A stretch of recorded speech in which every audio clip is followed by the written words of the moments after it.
Whether you hydrate to live or live to hydrate, Liquid IV quenches your thirst faster than water alone. One stick plus 16 ounces of water is all you need, and my favorite flavor is lemon lime. However you hydrate, grab your Liquid IV Hydration Multiplier sugar-free in bulk nationwide at Costco or get 20% off your first order when you go to liquidiv.com and use code SCARY at checkout.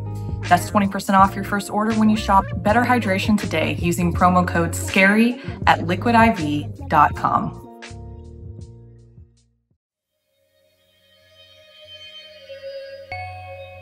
Hello, I'm Blair Bathory, and this is the Something Scary podcast.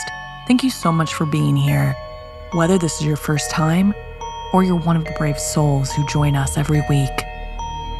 Have you ever felt like you were trapped in a reoccurring horror loop, unable to break free, seeking help, especially when dealing with the paranormal? It can be tough because you might feel too far gone for anyone to rescue you. It's like being lost in a dark maze, where even a cry for help gets swallowed by the shadows. You're faced with the idea of giving up or fighting the nightmare for eternity. First, the popular CreepyPasta, In the Walls, followed by a never-ending nightmare. Finally, in our last story, a reunion you'd like to forget. Before we get to our stories, I wanted to ask if you could share this podcast with someone who likes the paranormal as much as you do. We know that most people rely on personal recommendations from friends to discover new podcasts, so we would deeply appreciate it if you would take the time to send a little something scary to your friends or followers. It's one of the ways you can help Something Scary continue to grow, and it only takes a minute. Thank you so much. Myself and the Something Scary team are incredibly grateful for your support. Thank you for being here. So, wanna hear something scary?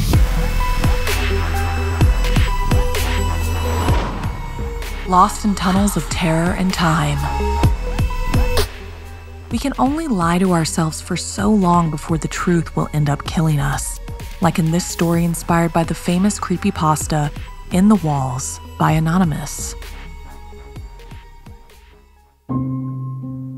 We recently moved from our old house due to safety concerns.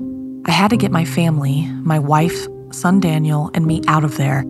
The discomfort in that house began a few months ago with a sense of being watched when each of us was alone. My wife and I both felt it on different occasions.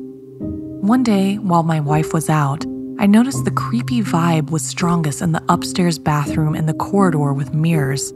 In those areas, the temperature seemed to be colder, and there was never enough light. Over time, I grew to despise those mirrors.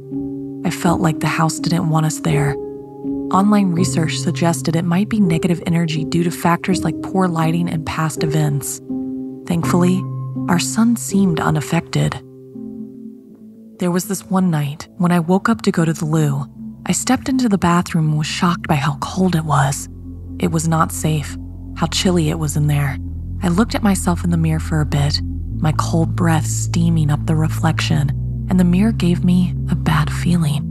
I kept imagining that I could see something moving around in the mirror, and yet there was nobody else in the room but me. It happened at least 3 times, so I hurried back to bed and actually found myself hiding my face with the duvet. I thought I saw something moving in the mirror again the next night, and the next. I thought I even saw a face in the downstairs hallway mirror when I walked past for a split second. Of course, I knew it was only my imagination. Definitely just a side effect of all the negative energy in the place. It was getting more irritating than frightening, so I decided to look for someone who could help. Through online forums, I found a frail old Japanese spiritual woman to help. Despite her age, just her presence made me feel more secure. However, during the cleansing, she suddenly tensed up, claiming to hear something in the walls. Panicked, she told us we couldn't live there. She urged us to leave immediately, insisting there was a man in the walls. We waited outside with her until her son arrived to pick her up, because she felt too uneasy to wait in the house. Her son picked her up, and when he saw her in a nervous state, gave me and my wife an unfriendly look before driving away. That whole visit had gone badly. Man in the walls. It was chilling to hear that. But being modern cosmopolitans, we just agreed she was doing that to frighten us, and that she was just old and batty. We didn't want to believe her bullshit. But the phrase stuck with me, man in the walls. I even admit I put my ear to the wall to see if I would hear anything. Nothing. The tension gathered all day until at bedtime, and the house felt unnaturally dark. As I was slipping into bed, a cry from my wife got me up. She rushed into the bedroom with a look of utter horror on her face. "Man in the mirror!" she screamed. Man in the mirror. In the bathroom." I believed her. I stormed into the bathroom, but it was just my reflection staring back at me, standing there. A wave of despair engulfed me. Was there truly a presence lurking within these walls? My wife took some deep breaths and then attempted to assuage both of our fears, attributing them to overactive imaginations fueled by the old woman's ramblings. Too tired to argue, we prepared to retire for the night. However, when my wife told me about our son Daniel's peculiar behavior, it only added to my growing unease. Daniel had been speaking of an imaginary friend named Wallman, she told me, whose descriptions eerily matched the tales of the man within the walls. It became increasingly apparent that something was wrong, something beyond a mere superstition. The notion of moving to a new house took root in my mind, whether it was a mere intuition or the old woman's words ringing in my ear. One thing was certain, I no longer felt safe within these walls. After discussing potential moves, we eventually fell asleep. I had disturbing dreams, including one where I found a mysterious figure standing over our son's bed with a menacing look, a wide, evil grin and black eyes. The dream left me in a cold sweat. That morning, as I waited for a kettle to boil, a voice caught my attention. It was Daniel. He was shouting. I found him looking up at the mirror in the downstairs corridor in a heated argument with somebody. "No, if you don't say sorry, I won't be your friend anymore," he cried. I asked him if he was all right and he ignored me. No, He shrieked at whoever he was speaking to, and I saw tears on his cheeks. "I don't want to. You're not nice anymore." I rushed to him and lifted him up, carrying him away from that mirror, and his mother came downstairs. Wallman wants me to live with him in the wall. He wants to take me in the wall, but I don't want him to do that," he cried. I shook my head, handing him to my wife, my voice shaking. "I can't put up with this any longer. Wallman? Come out, you bastard!" I had never spoken like that in front of my son, but he didn't seem unsettled. He seemed glad that I was angry and doing something about Wallman. My wife took him upstairs while I raged out for a bit, swearing I was going to shatter all the mirrors in the house. We had breakfast in silence, and after a while, it all seemed okay. And then something happened that was amazing. Nothing at all. There wasn't even a weird feeling of anxiety anymore. It felt like a normal home should. Surprisingly, the following day passed without any strange occurrences, and the trend continued for a whole week. Our house began to feel more like home, allowing us to spend quality time with Daniel. He also seemed to forget about his imaginary friend. Just when we thought things were settling down, we encountered another problem. Yellow mold began spreading throughout the house, emitting a foul odor, soon becoming widespread and unbearable. It's as if the house was switching tactics, finding a new way to torture us. Calling in an expert to address the issue, we left for a visit to my in-laws. However, we received a distress call from the specialist later that night, prompting us to rush home to find police officers stationed outside our residence. A policeman stopped us in our tracks and we made our way towards the front door. He told us what they found was nothing a boy should see. Daniel kept questioning what was happening, but we hurried him back to the car and told him to wait there. Returning to the scene, I was permitted entry by an inspector. Inside, where the mold was, I had discovered holes in the walls. Individuals wearing masks were removing items in plastic bags. The mold specialist looked shell-shocked, just sitting on the sofa. Then I was told, once I promised to remain calm, that behind each of the 16 patches of mold, the bones of small children had been found curled up inside the walls, dead. The children were all between the ages of 2 and 5 and were recognized as children that had gone missing in the area over the past 30 years or so. Learning about the possibility of something evil in the house shook me deeply. If events had unfolded differently, it could have been my son rotting in the walls. We've never told Daniel about the children in the house, hoping he'll never ask. He never mentions his imaginary friend, Wallman, and appears content in our new home, where everything feels normal. But one thing still freaks me out, and I don't think I'll ever stop as long as I live. I still don't know what the heck it was in our house. I refer to it as Wallman because the name makes it seem less frightening, but I can't get over the fact that I've actually had contact with a paranormal entity. I'm guessing it's still there in that house. Fat chance anybody wants to buy it now, after the discovery made the local headlines. A few days after the discovery, the mold specialist met me at work. He showed me a photo he had taken at our house. Clear image of a face in the mirror, grinning widely, with large black eyes. It was unsettling to see real evidence of something paranormal in our home. The specialist explained he had seen it and hastily snapped the photo before leaving. His reason for showing me remains unclear, but the image haunts me nonetheless. I never truly actually believed in the paranormal until then, but now I'm open-minded. I say my prayers before going to bed every night.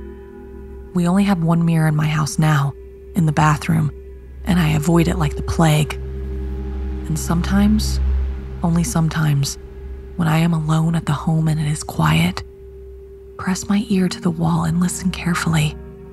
Then I look into the mirror for a while, just to make sure there isn't anything else in there. Perhaps you should give it a go too. After all, some houses are strange and some houses have been there for a very long time. You may find that those walls that protect you from the elements every day are in fact home to something that you might need protection from. And as for mirrors, I guess they are like doors into the wall. They show you not only what's behind you, but what's behind them. Trust me, if you see any strange faces in the mirror, there's a possibility there could be something in your walls. Afraid? My advice? Just brush your teeth quickly. Have you ever felt like something or someone was there even when you were alone? How did you end up shaking that feeling?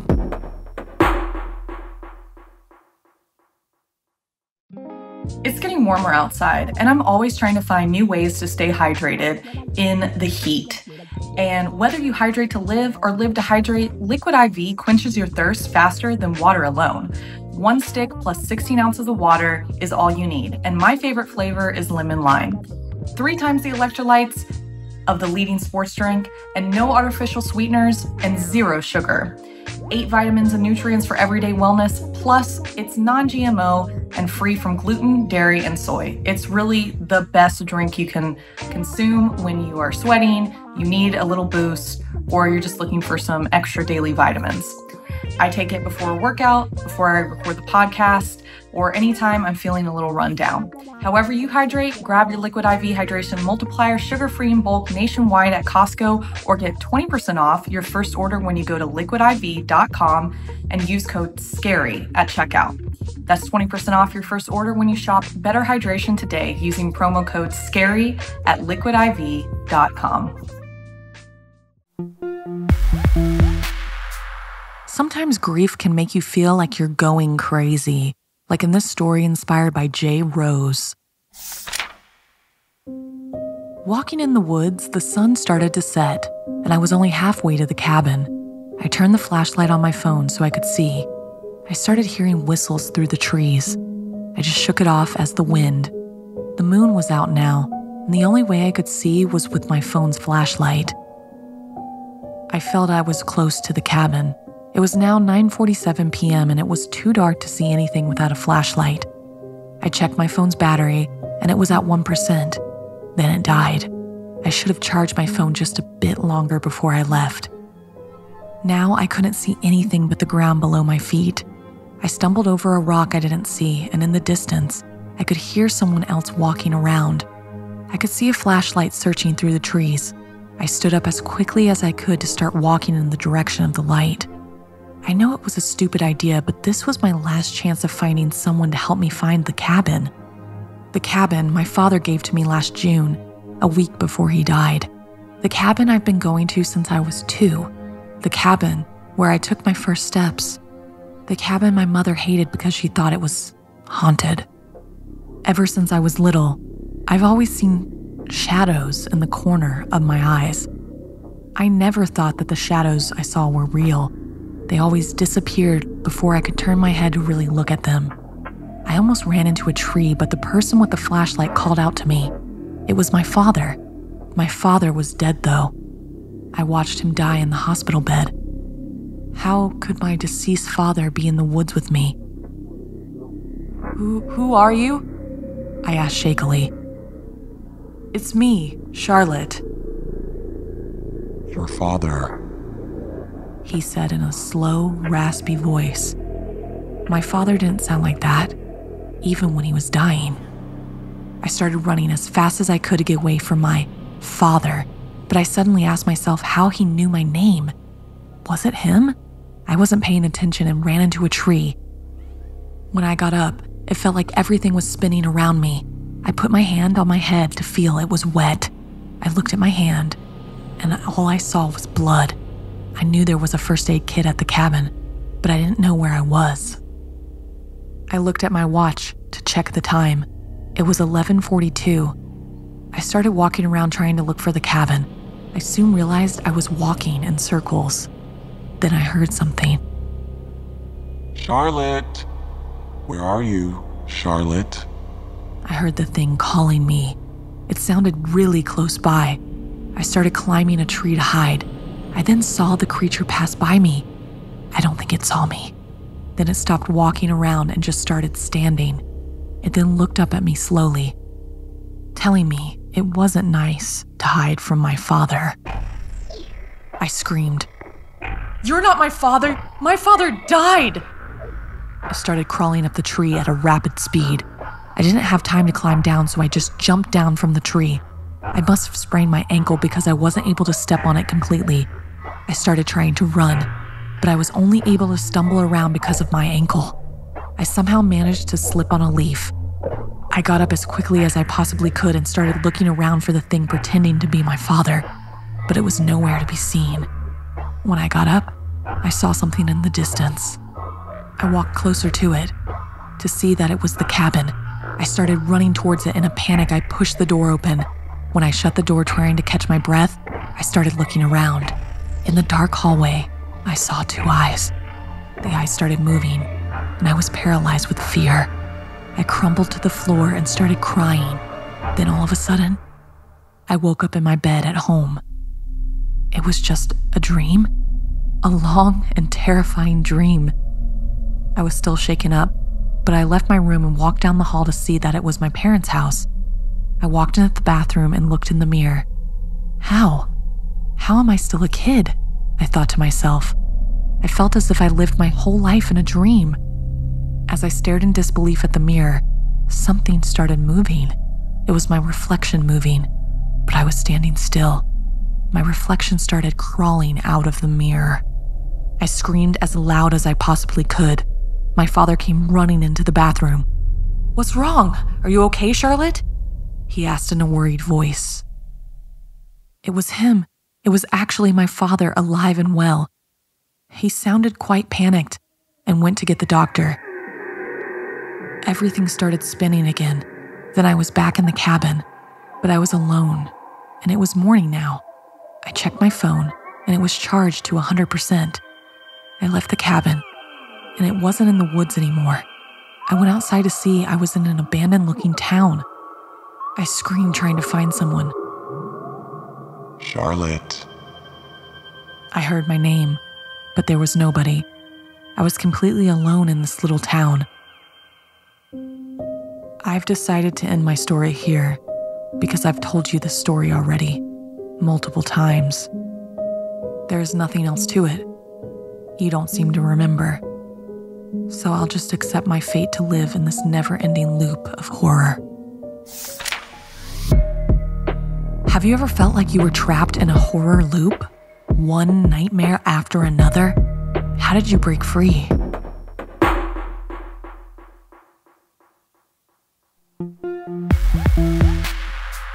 Celebrating with old friends can bring you great joy, but sometimes it brings you memories you're dying to forget. Like in this story inspired by Olivia. The night of my friend's 21st party was meant to be a celebration to remember. We were all gathered in a luxurious hotel room. Our high school crew finally reunited, back together again for the event. The ambiance was perfect with the laughter infectious. What happened next, no one could have anticipated. As the clock inched closer to midnight, the idea of playing hide and seek emerged among the group. It would be like it was when we were much younger. With eager anticipation, we scattered throughout the spacious room, each of us seeking out the perfect hiding spot. My friend Daria and I opted to hide ourselves on the balcony. Time seemed to blur as we waited in our covert refuge, stifling giggles as we listened to the muffled footsteps of our friends searching for us. Yet as minutes stretched into what felt like eternity, it became apparent that our companions had abandoned their quest and retreated to the lobby for drinks. Disappointed by our perceived abandonment, Daria and I concocted a sneaky plan to startle them. Still perched on the balcony, we sent a playful message claiming we were trapped on the 13th floor of the hotel, a floor that didn't even exist in reality. Unsurprisingly, our friends didn't take the bait, and eventually, we relented and decided to join them in the lobby. Entering the elevator, our laughter echoed as we descended, oblivious to the chilling reality awaiting us. The elevator came to an abrupt halt on the 13th floor, a floor that shouldn't have been there. At first, we dismissed it as a mechanical glitch, assuming someone on the floor below was causing the delay. But as the doors slid open, revealing an empty corridor shrouded in darkness, a sense of unease crept over us like a shroud. The floor was under construction, devoid of life or activity. Piles of debris littered the hallway, and the air was thick, with an oppressive stillness that sent shivers down our spines.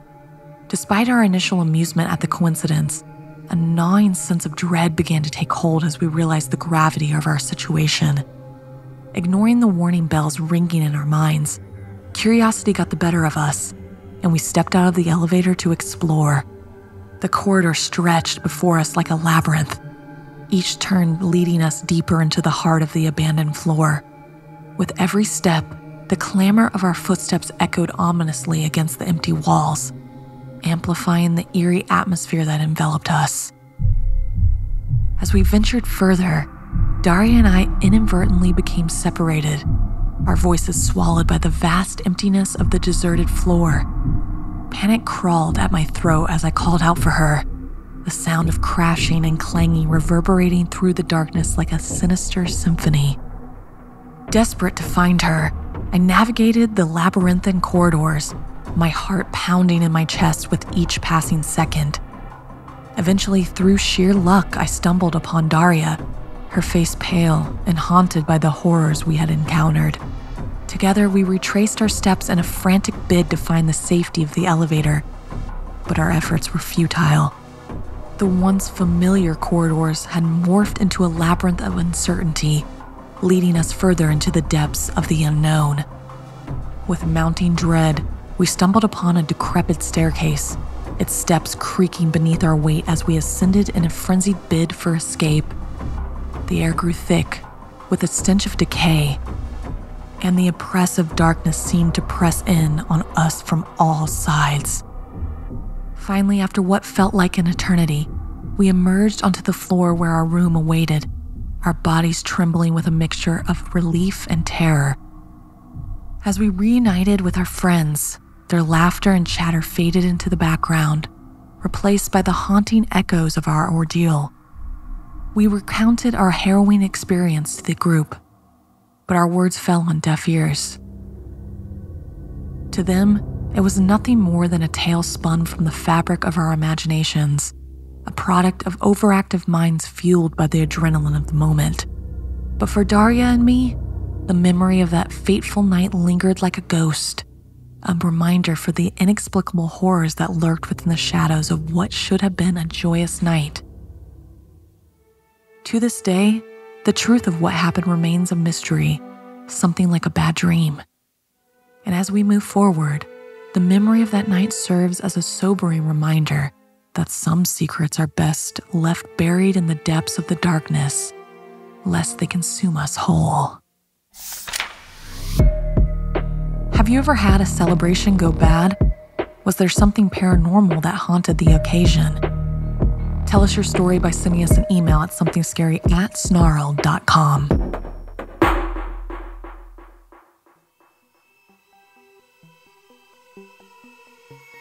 This week's podcast stories were edited by Sarah Lukasiewicz, narration by Blair Bathory, audio edited and mixed by Fitz Harris, additional audio editing by Calvin Linderman, produced by Anna Villalobos, executive produced by Gail Gilman, music by Sapphire Sindalo and Calvin Linderman.